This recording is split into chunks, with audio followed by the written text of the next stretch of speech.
Hey, hello everybody. Sorry I'm late. That's everybody, nobody. But hey Tommy. Better late than never, Tommy. Better late than never.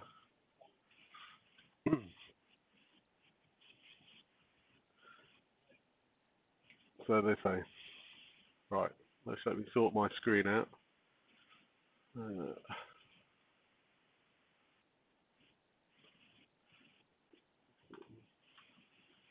Good stuff. Right. Well, here we go. Try out the Staffordshire Black Part 2.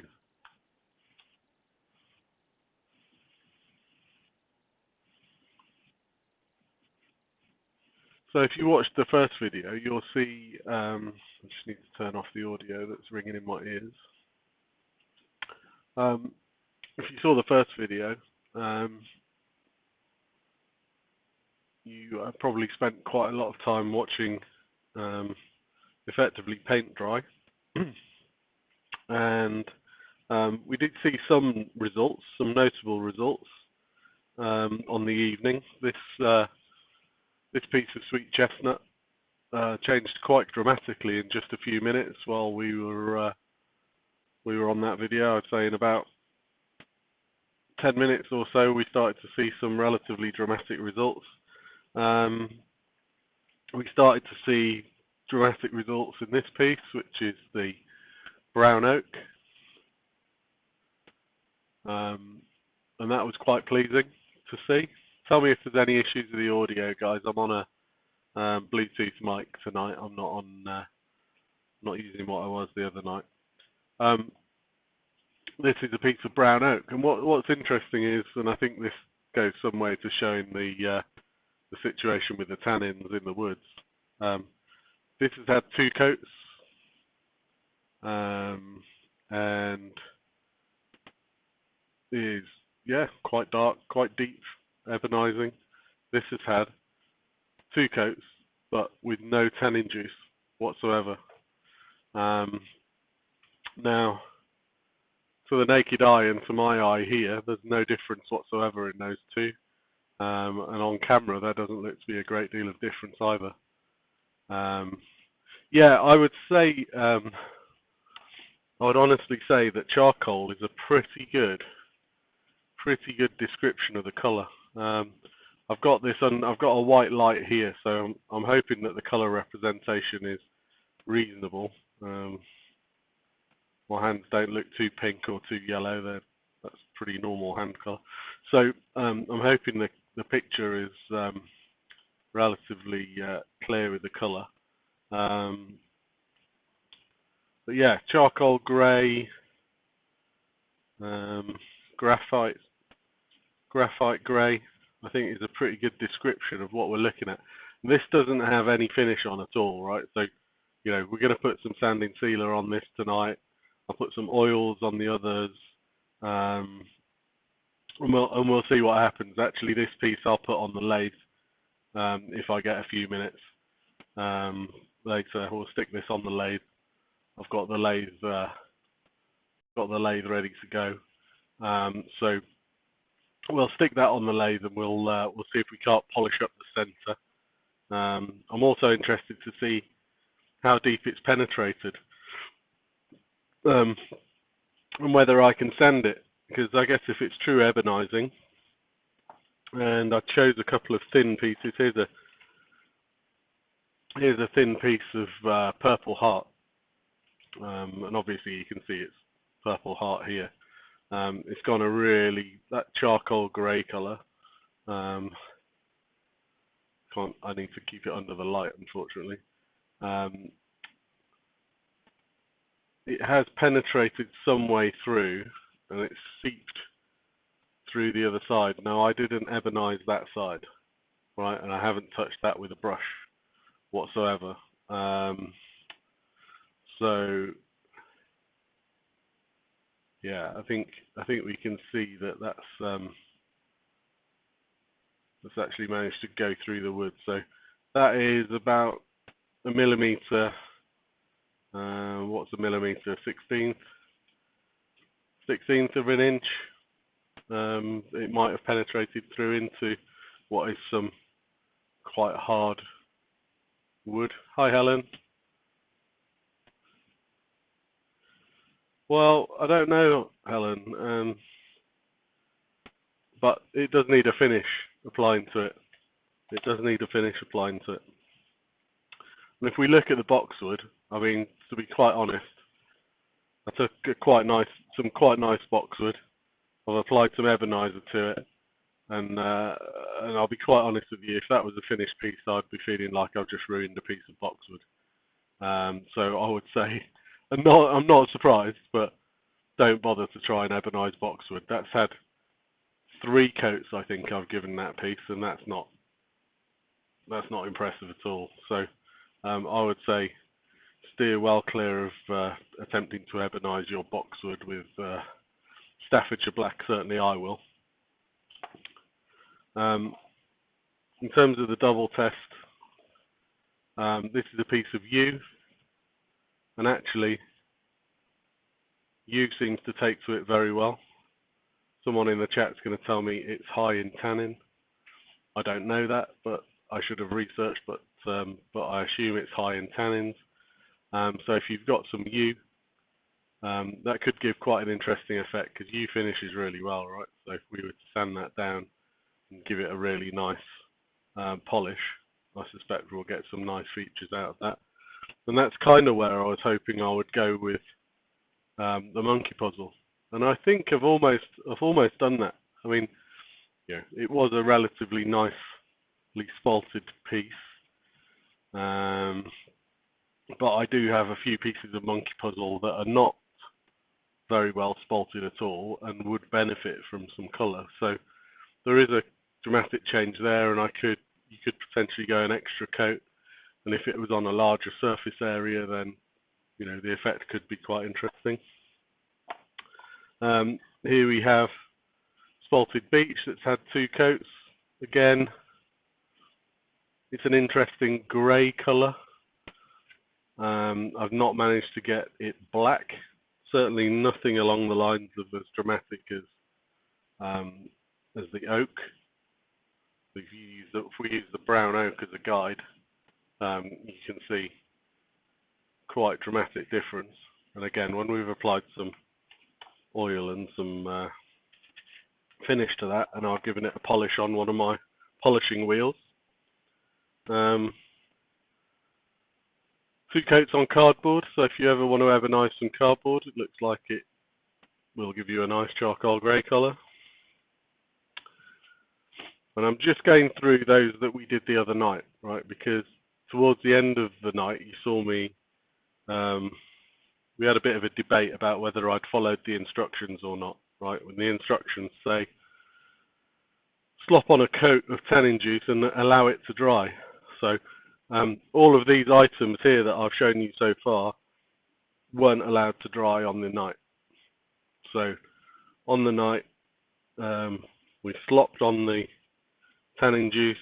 We gave it a few minutes to try and soak in and just get through the surface of the wood, but then we slopped on the ebonizing juice over the top, and these are the results, right?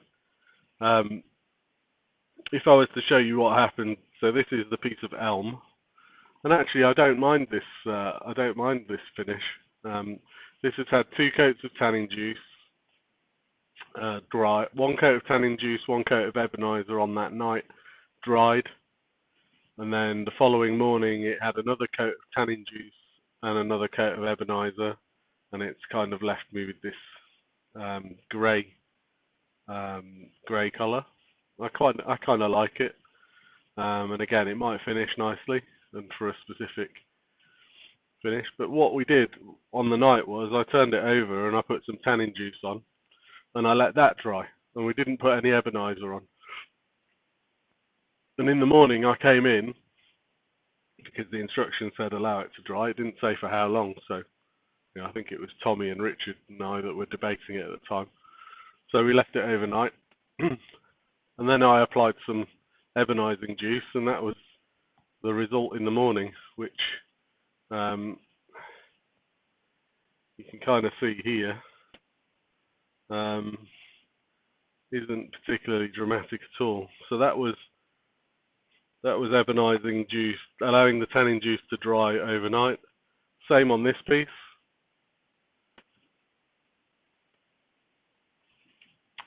Yeah, not particularly. So applied the tannin juice here, and then the ebonizer over the top.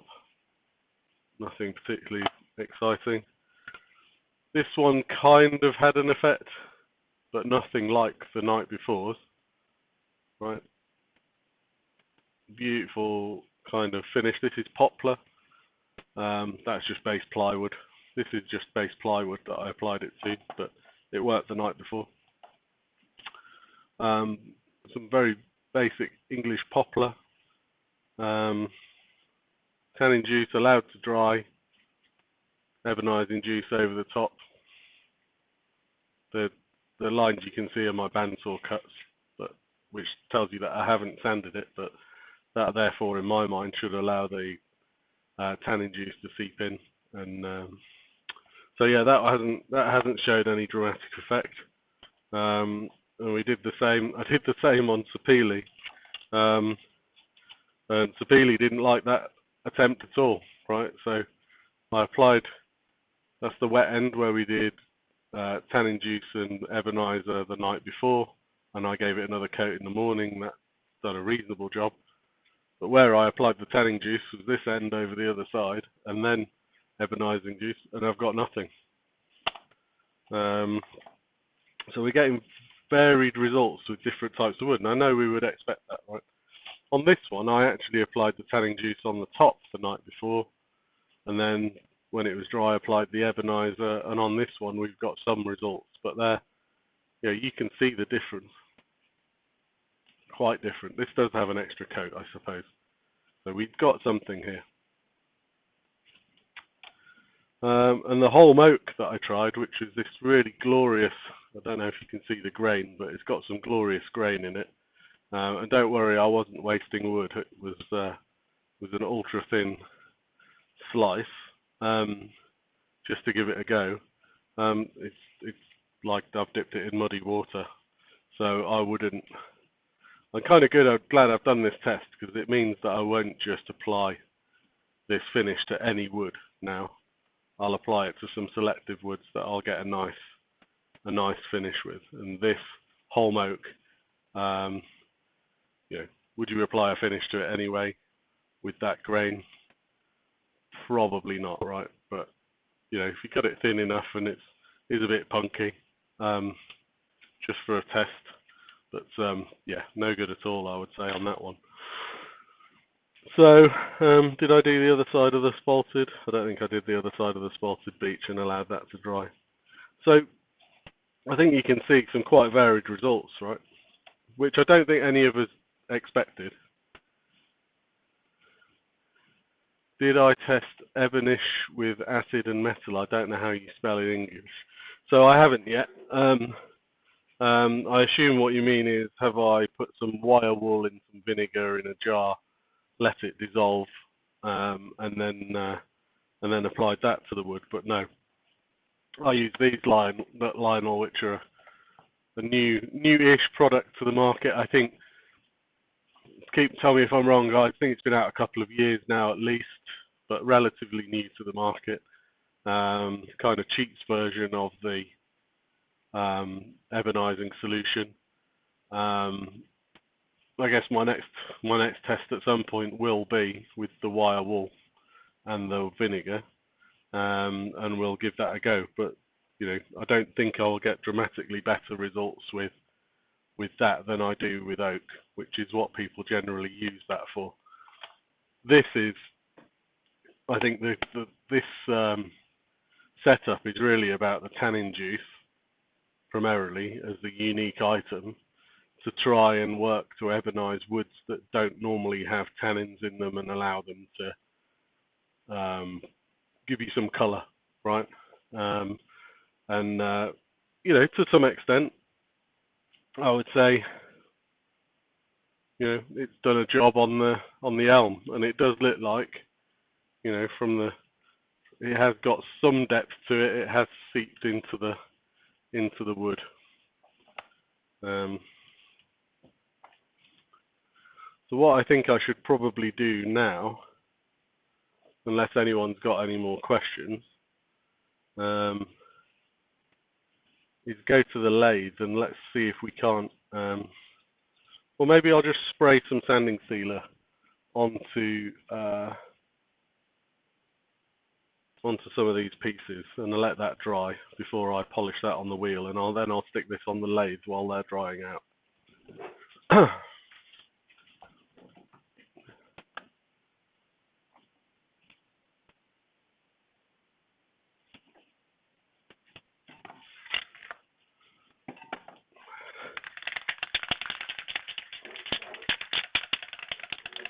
So I'm not mixing up cocktails. I've got some standing sealer in my hand. I don't need to show you the label. It's a chestnut product, cellulose standing sealer. All right, I will.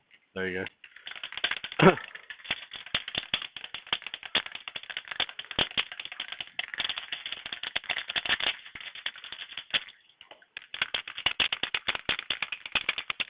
Then let's just give this a... How long am I supposed to shake this for? What does it say on the tin?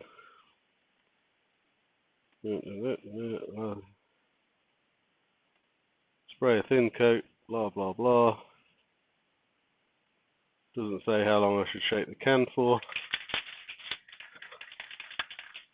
Do you really want me to shake this can for 2 minutes, Tommy?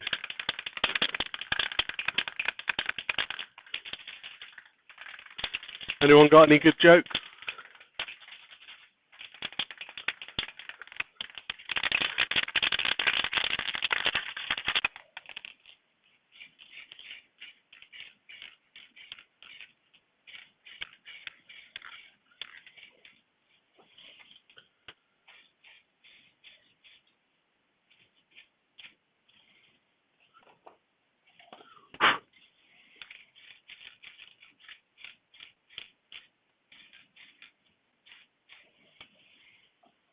Let's just take it over the...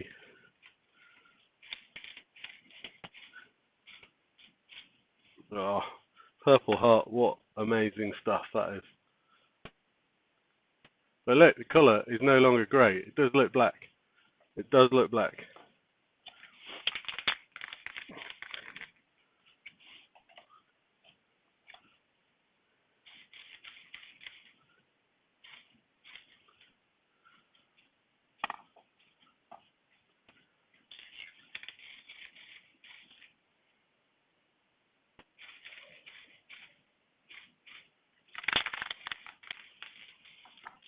And the poplar.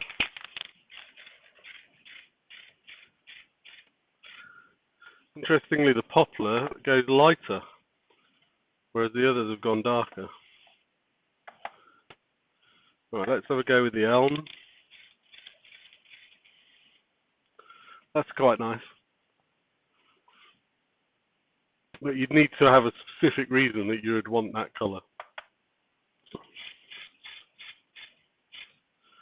Nice bit of plywood. Right, monkey puzzle. Monkey puzzle.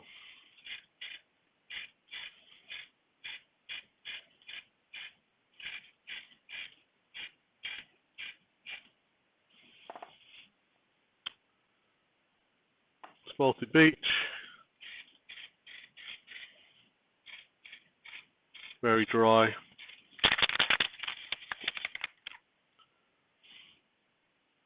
But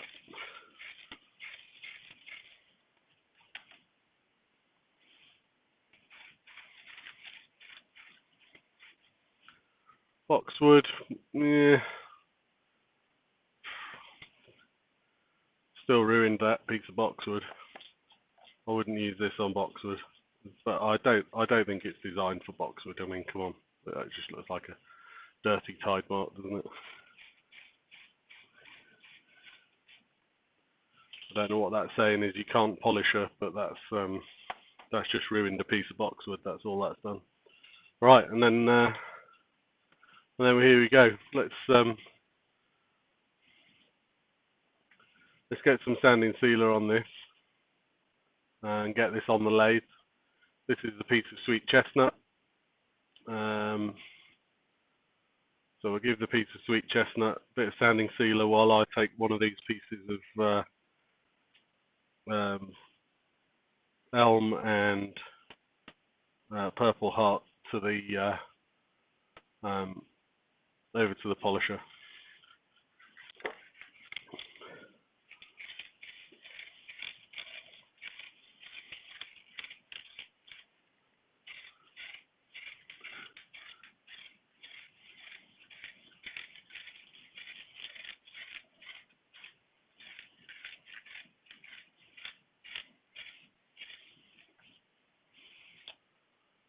I mean, that has come out pretty well, hasn't it, to be fair.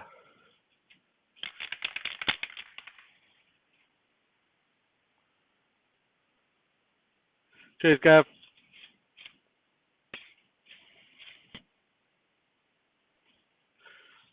No, Tommy, and I didn't use the tannin juice on the back at all, right? And the tannin juice, I used the tannin juice in the bowl only, right? The rings around the outside, I haven't used any tannin juice in whatsoever. And there's I mean, I can't. There's no discernible difference that I can make out.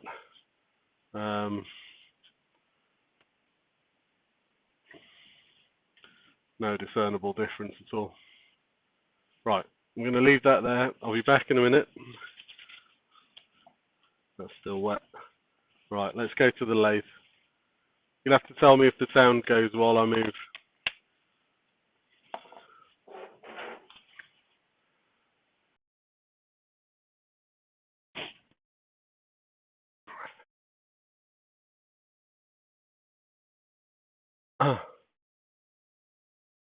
And can you still hear me? Give me a thumbs up or something.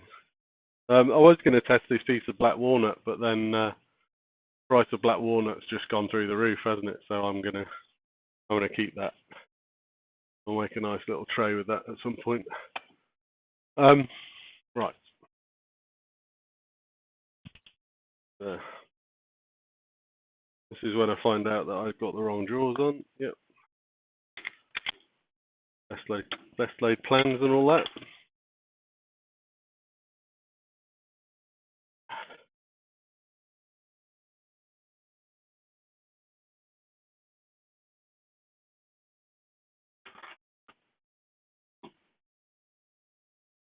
Stick these bad boys on. For some reason I put a massive tenon on the back of this. I don't know why. Just playing around. Have I just knocked that? Me while I fix camera angle. All very high tech here in the garage. Done this a long while ago. This probably isn't going to be particularly round still, but let's give it a go. Oh, okay. Must have been very dry when I turned that originally.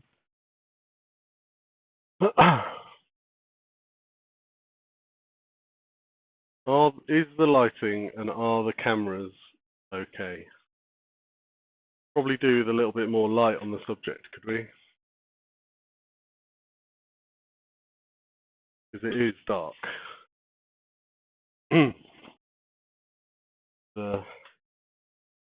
See if I can find a...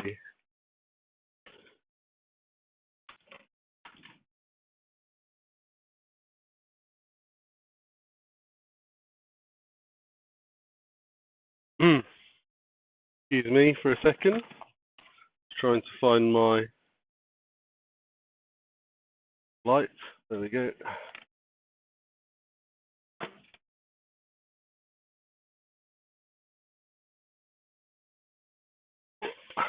Right. Oh, wrong way. What's that? Is that too bright or is that okay?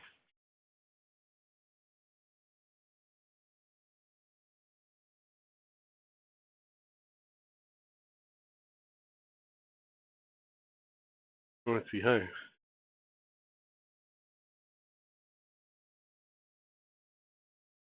Good. I might just turn the headstock a little bit for my own comfort, and then I'll just reset the cameras.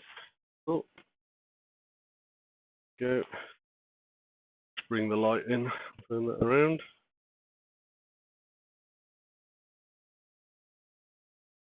Just if anyone's interested, this is the light.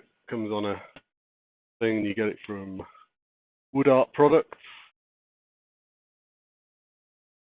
Right. Let's. I'm going to sand the rim. And the reason I'm going to sand the rim is I'm just going to try and see how deep the ebonising has gone into the rim. Right. That requires me to find my sanding equipment.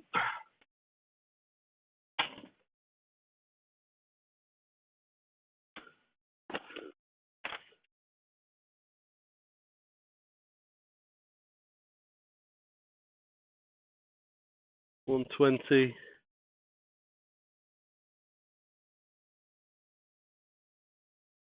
Find a 120 and maybe a 180 grit paper.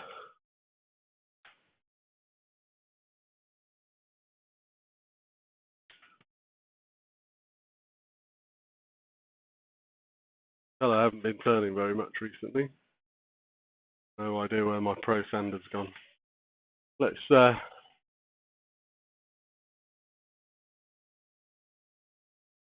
just a very light.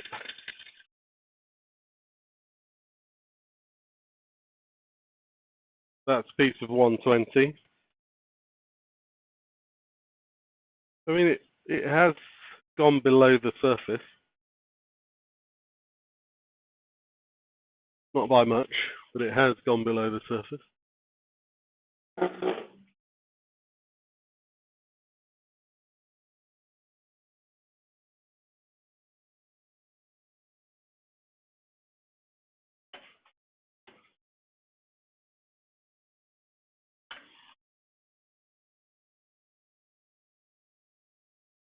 Let's just nick the corner off, and we'll go back to we'll get the contrast back.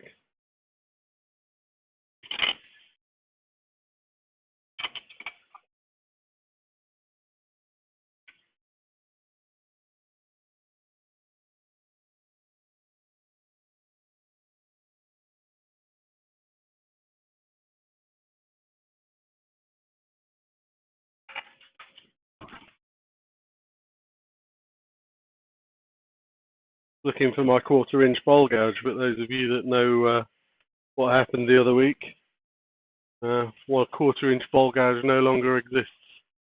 Right. Well,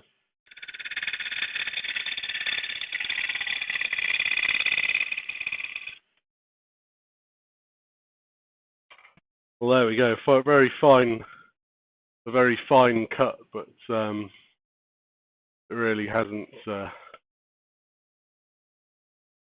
hasn't gone that deep, has it? But then, did we expect it to? I don't think we did.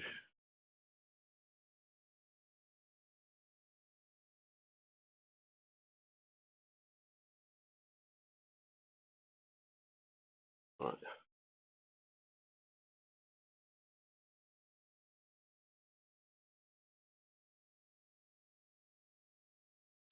I don't think we did expect it to go that deep, did we? But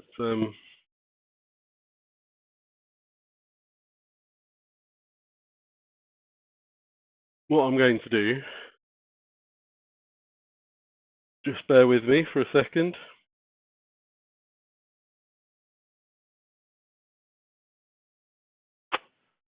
While I enable one of my gadgets.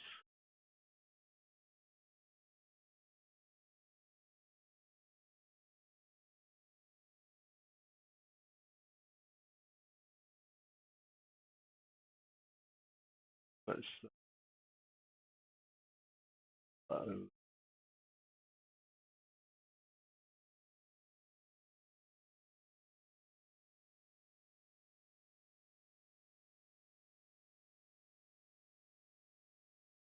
Okay.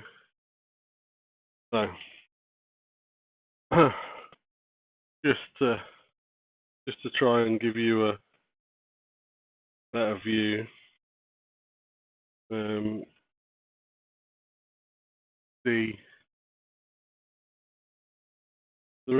you can get a quite nice defined edge, obviously, between where it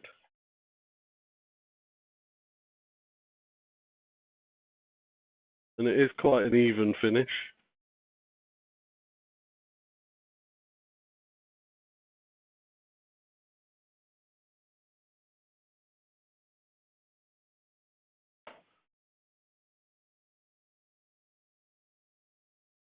Right, good.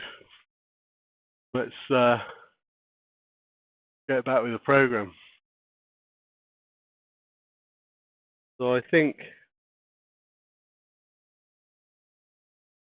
I might need to give that a slight. I'm gonna have to use some tissue paper or something on that to give it without taking any of the ebonising out or sanding it too much. I suppose I could use some 400 grit Abranet.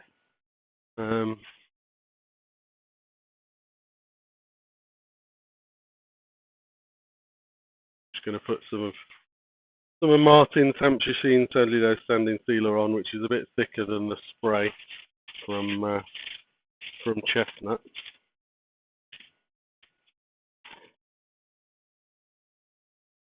I'll give that a deburr in a minute. I'll put some 240 grit gently onto it.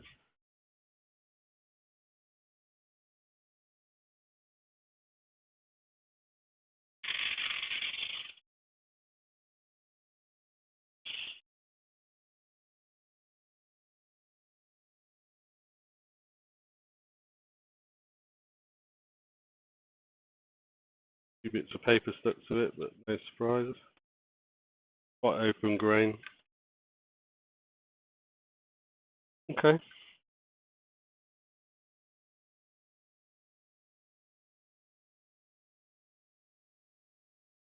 See if I've got some Yorkshire grit knocking around.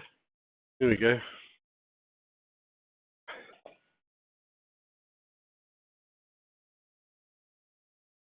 I'll grit it. What's going on, Leona? Blue. The blue is this blue LED light. It's not the cameras. If I put it down.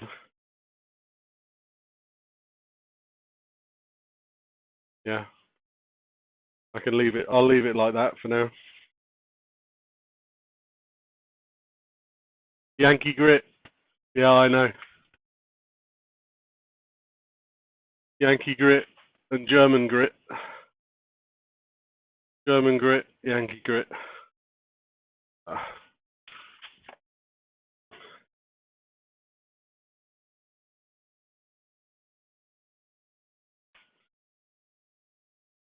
I think I might have put too much on there.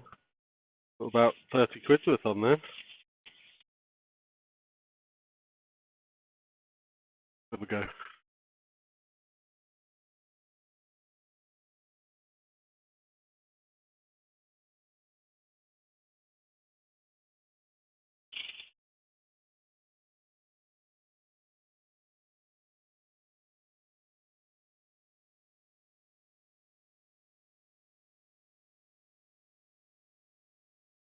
I think this chestnut's a pretty impressive result, to be fair.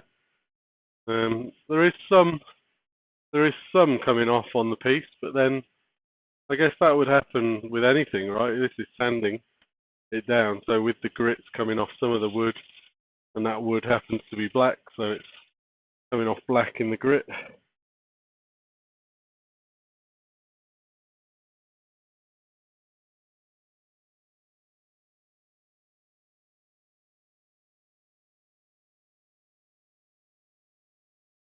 Yeah,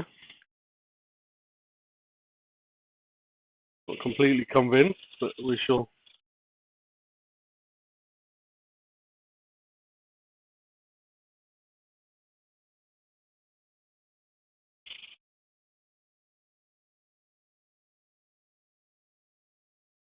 I was wondering the other night if I could oxidize if I could oxidize the paint, the ebonizer to give like a rusty colour. But I guess if that were possible, people would have done that with the iron filings and other solution, right?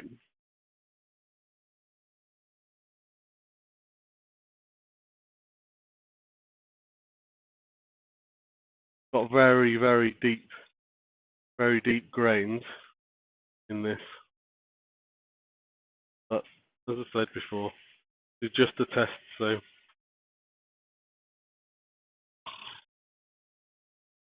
I'm not expecting to get this to an amazing finish. It's more a test of the colour. Don't not that you would. Don't be marking my wood turning as a matter of this piece. Let's take this off and see if we can't get a close up. I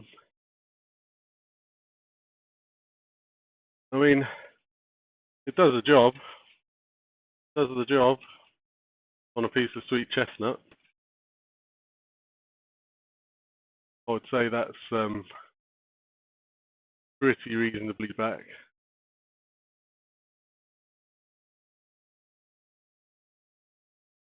So,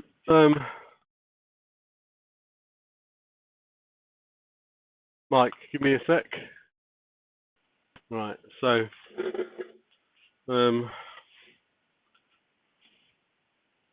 let's bring that piece back over. Just stick that there.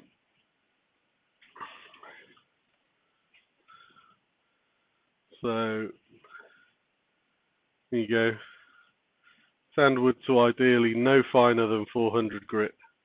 But then it says raise the grain with water, dry sand lightly. So I don't know. I'm not sure about that process, but you know, I mean, I'd ideally normally take all my turnings to 400 grit, then start to apply sanding sealer and finish. You know, it says ebonize, repeat. You know, and you've applied the slop, dry, repeat as many times as you think, but then straight to finish. I just don't know, because you've raised the grain, and you've raised the grain, and then you've raised the grain again. I don't know. What does the chat say?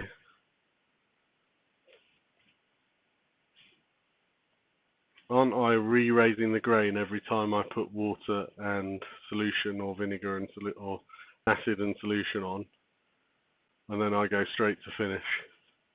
We don't re-sand afterwards.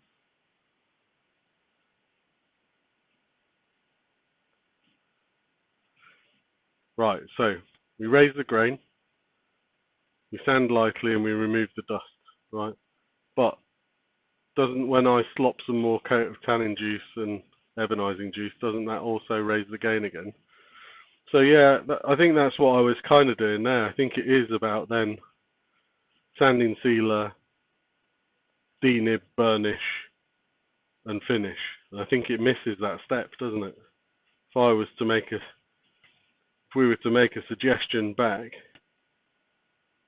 we might say there's a step that could be added in here, which is burnish or denib, right?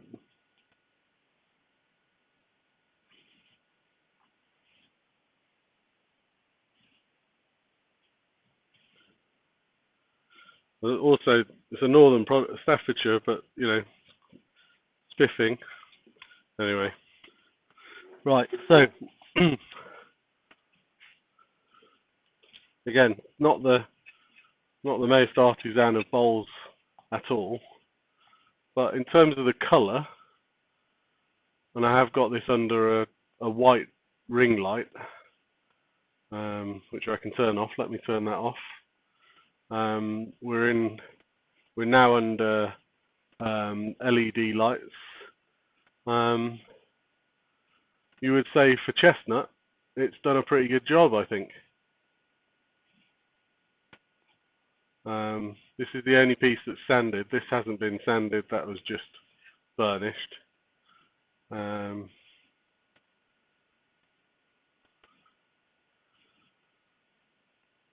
But yeah, that itself, I would say, is a success. I would say in here you can see that there has been some removal. So, and I assume that might be partly to do with the grain orientation, but it hasn't soaked in fully through, and the sanding sealer has taken some of the ebonising out.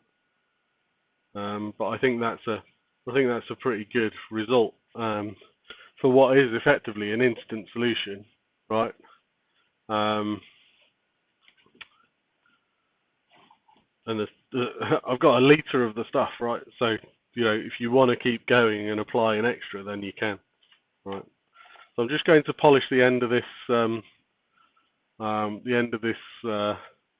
purple heart, and let's see what the purple heart comes out like.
Okay, so just a quick buff on the buffing tree.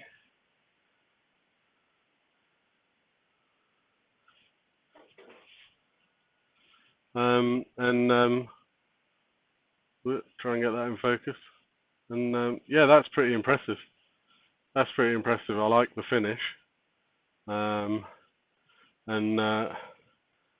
And the colour also is quite nice. So I think on hardwoods, on really exotic hardwoods, I think it's going to work. It's going to work quite nicely.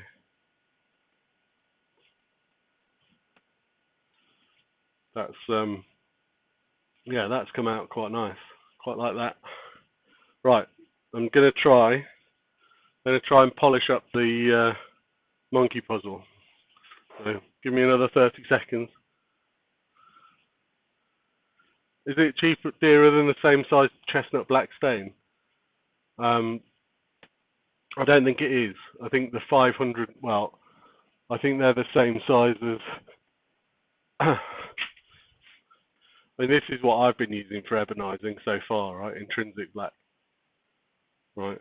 And, well, shouldn't do this, I suppose, but I'm going to.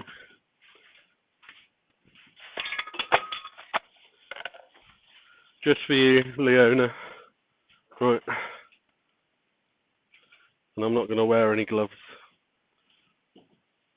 So just for you, we'll take the elm, and we'll just apply some of Martin's product. I guess it doesn't look that much different.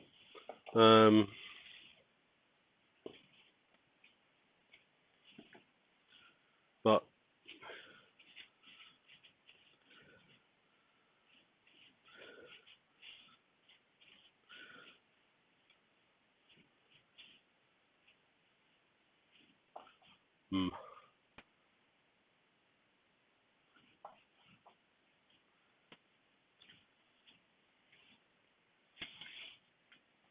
you know,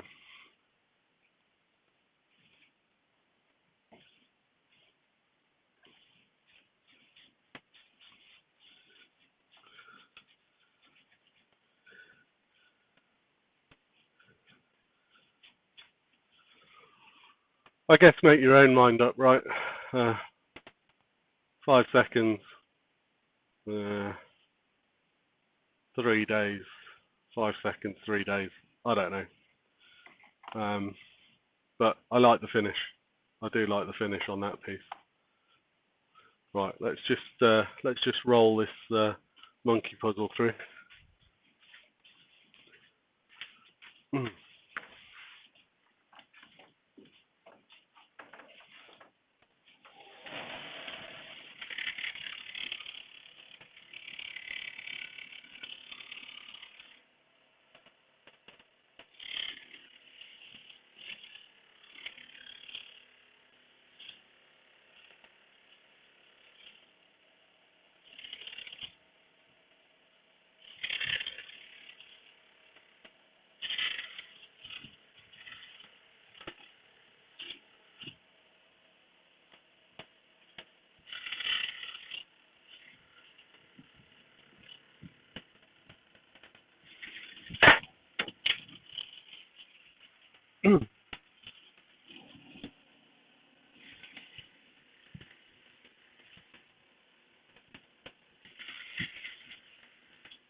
So, I mean, it's an interesting finish on Monkey Puzzle, at least. So it wasn't sanded the best, but it does polish up. And it does darken it. But, you know, it's debatable, I guess, what finish do you want? That, in some circumstances, is nicer than that. But if you have a specific thing in mind, then that could also work and is quite a dramatic change.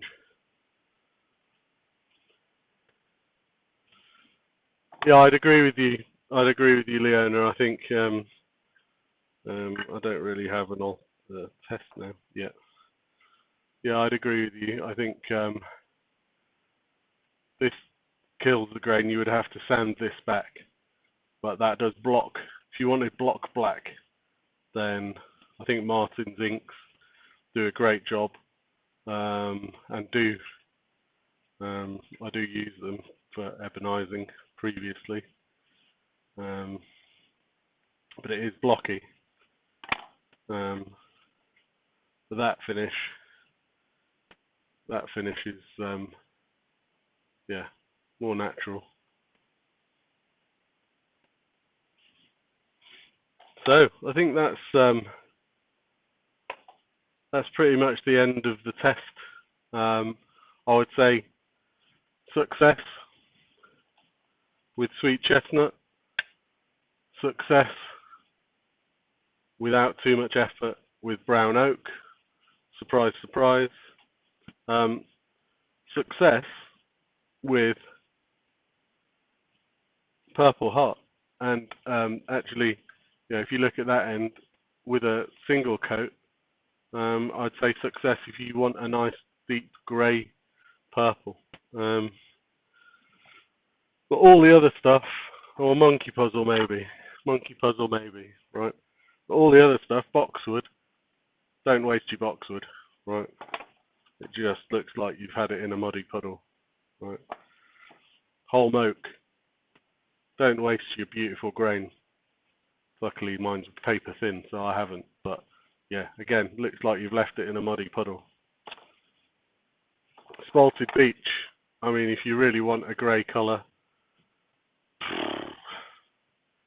I mean, you know, if you've had too much spalted beech and you don't want to turn it anymore, then just leave it on the shelf, I'd say, and come back to it later. But you know, it's grey.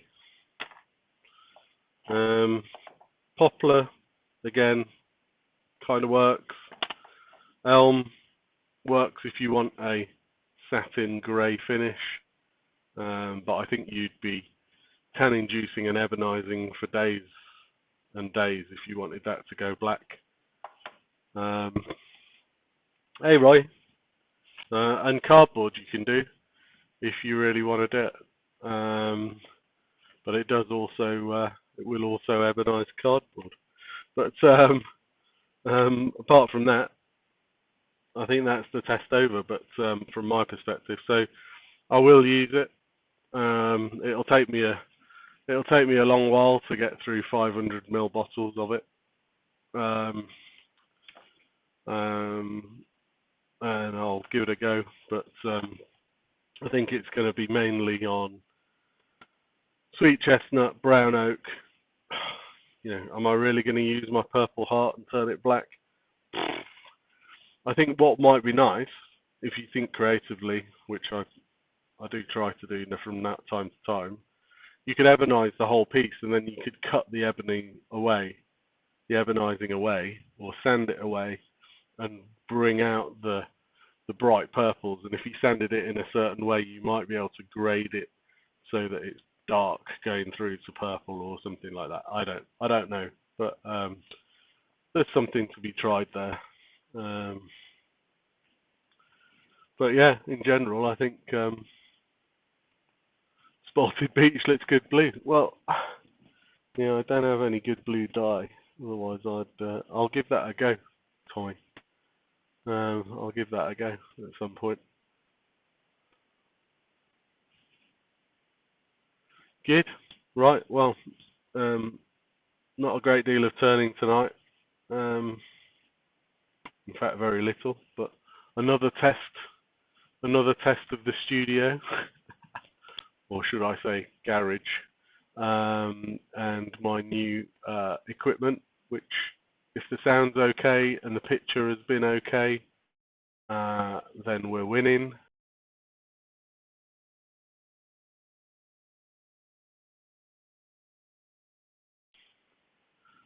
And we'll get the laser out, and we'll do some more turning at the lathe sometime in future.